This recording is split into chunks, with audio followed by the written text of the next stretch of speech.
اعوذ باللہ من الشیطان الرجیم بسم اللہ الرحمن الرحیم رب اشرح لی صدری ویسر لی امری واحلل عقدۃ من لسانی یفقہوا قولی۔ سورہ بقرہ آیت نمبر 30۔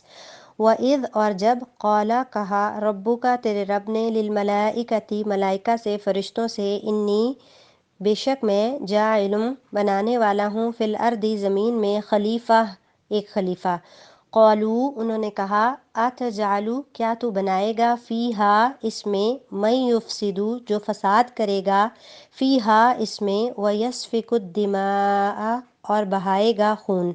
ونحن اور ہم نسبح تسبیح بیان کرتے ہیں بحمدک ساتھ تیری حمد کے ونقدس اور ہم پاکی بیان کرتے ہیں لک تیری۔ قالا اس نے کہا انی بے شک میں عالم جانتا ہوں علم رکھتا ہوں ما جو لا نہیں تعلمون تم علم رکھتے۔ وعلم اور سکھائے آدم کو آدم الاسماء نام اسم کی جمع اسماء کلہا سب چیزوں کے سارے ثم پھر عرضہم انہیں پیش کیا عرضی پیش کرنے کو کہتے ہیں نا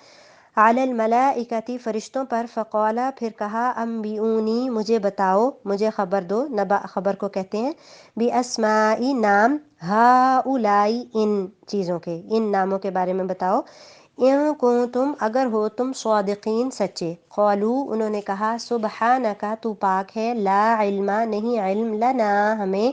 الا مگر ما جو علمتنا تو نے علم دیا ہمیں سکھایا ہمیں انکا بے شک تو انت العلیم الحکیم تو ہی سب جاننے والا علم رکھنے والا اور حکمت والا ہے۔ قالا اللہ سبحانہ وتعالیٰ نے فرمایا یا آدم اے آدم انبئہم ان کو خبر دے بتا باسمائہم ان کے نام فلما پس جب انبأہم اس نے ان کو بتائے باسمائہم ان کے نام قالا فرمایا الم کیا نہیں اقل لکم میں نے کہا تھا تم کو انی بے شک اعلم میں علم رکھتا ہوں غیب السماوات والارض غیب آسمانوں کا اور زمین کا وَأَعْلَمُ اور میں علم رکھتا ہوں ما جو تبدون تم ظاہر کرتے ہو وما اور جو کنتم ہو تم تکتمون چھپاتے۔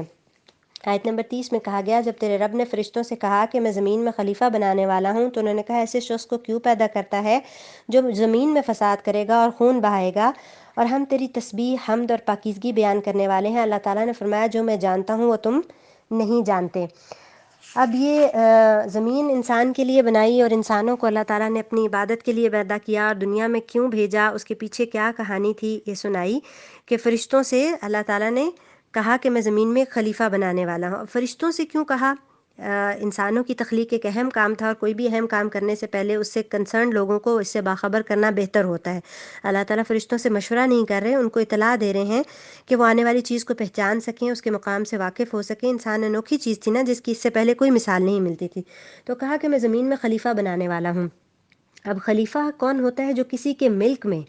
اس کے دیے ہوئے اختیارات اس کے نائب کی حیثیت سے استعمال کرے۔ خلیفہ مالک نہیں ہوتا، اصل مالک کا نائب ہوتا ہے، اس کے اختیارات ذاتی نہیں ہوتے، مالک کے عطا کردہ ہوتے ہیں۔ وہ اپنی مرضی کے مطابق کام کرنے کا حق نہیں رکھتا، مالک کی مرضی کو پورا کرنا اس کا مقصد ہوتا ہے، وہ اپنے آپ کو مالک نہ سمجھنے لگے۔ تو اس حساب سے بھی انسان خلیفہ ہو سکتا ہے اور خلیفہ کے کئی معنی بیان کیے گئے ہیں مفسرین کے نزدیک۔ ایک تو یہ ہو گیا، دوسرا یہ کہ جانشین۔ اب یہ کس کا جانشین تھا اس کے بارے میں مختلف روایات بھی ملتی ہیں۔ ایک روایت کے مطابق انسانوں سے 2000 سال پہلے 2000 سال پہلے جنوں کو زمین پر آباد کیا گیا اور جنات کی چونکہ عقل انسانوں سے بہت کم تھی انہوں نے زمین پر بہت فساد کیا۔ یہ بھی آتا ہے روایت میں کہ اللہ تعالیٰ نے فرشتوں کے گروہ کو زمین پر بھیجا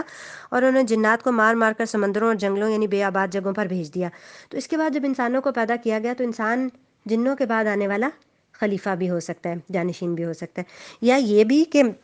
خلیفہ سے مراد ایسی قوم ہے جو ایک کے بعد دوسری آئے گی، یعنی انسانوں کی ایک قوم کے بعد ایک نسل کے بعد دوسری پیدا ہوگی۔ یا ایک معنی اس کا صاحب اقتدار بھی کیا گیا اور یہ لغت میں بعد میں استعمال ہونے لگا۔ تو فرشتوں نے یہ جو کہا کہ یہ جو زمین میں خون بہائے گا تو یہ بھی بطور حسد یا اعتراض کے طور پر نہیں تھا بلکہ اس کی حقیقت اور حکمت معلوم کرنے کے لیے تھا کہ اللہ تعالیٰ اس مخلوق کے پیدا کرنے کی کیا حکمت ہے، جبکہ ان میں ایسے لوگ بھی ہوں گے جو فساد کریں گے۔ تو اگر مقصد آپ کی عبادت ہے تو اس کام کے لیے تو ہم موجود ہیں، تو اور ہم میں وہ خطرات بھی نہیں جو نئی مخلوق کے پیدا ہونے سے متوقع ہیں۔ تو اللہ سبحانہ تعالیٰ نے کہا میں وہ مصلحت جانتا ہوں کہ جس کے تحت میں پیدا کر رہا ہوں اور تم نہیں جانتے۔ اور ہم نے دیکھا بھی کہ انسانوں میں بے شک فساد کرنے والے بھی ہیں، لیکن ان میں انبیاء، شہداء، صالحین، عابد و زاہد لوگ بھی تو ہیں نا۔ اب یہ کہ آدم علیہ السلام کی اولاد کے بارے میں فرشتوں کو کیسے علم ہوا کہ وہ فساد برپا کریں گی؟ تو اس کا اندازہ انہوں نے انسانی مخلوق سے پہلے کی جو مخلوق تھی ان کے اعمال یا طریقے سے بھی کر لیا ہوگا۔ بعض نے کہا کہ اللہ تعالیٰ نے ہی ان کو بتا دیا تھا کہ وہ ایسے ایسے کام بھی کریں گے، یا یہ کہ اللہ تعالیٰ نے انسان کو جو کچھ اختیارات، جو ایک بااختیار مخلوق پیدا کی تھی، تو اس سے بھی فرشتوں کو یہ ہو سکتا تھا کہ وہ ان کا غلط استعمال بھی تو کر سکتے ہیں۔ تو فرشتوں کی صرف ایک رائے کا اظہار تھا، اور انہوں نے کہا کہ آپ کی عبادت تو ہم کر رہے ہیں، پھر اس میں حکمت جو ہے وہ معلوم کرنا چاہ رہے تھے۔ اور اس سے یہ بھی پتہ چلتا ہے کہ عبادت کے لیے تو اللہ تعالیٰ کی اور مخلوق بھی تھی، صرف تسبیحات ہی عبادت نہیں ہے، یا جنگلوں میں نکل کر ہی ہمیں عبادت نہیں کرنی ہے، ہمیں جنگلوں میں نکل کر عبادت نہیں کرنی، بلکہ زمین پر جو اللہ تعالیٰ نے ہمیں جس مقصد کے تحت پیدا کیا، اور جو علم دے کر پیدا کیا، اور جو ڈیوٹیز دے کر پیدا کیا، ان کو بجا لانا بھی عین عبادت ہے۔